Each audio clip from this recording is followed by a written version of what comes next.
ev ji me re tiştekî diyar kirin.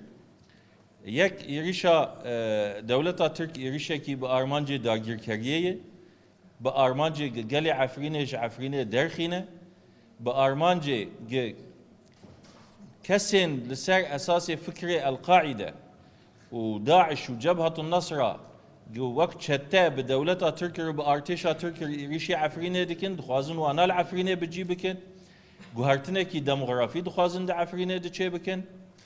Tecrîba demokratîk ya li ser esasê îrada azad ya li Efrînê derketiye pêş, li Rojavayê Kurdistanê hemî derketiye pêş dixwazin derbê lê bixînin, heta dixwazin tune bikin, li ser esasê siyasetekî qirkirinê di serî de li hember gelê Kurd vêna didin meşandin.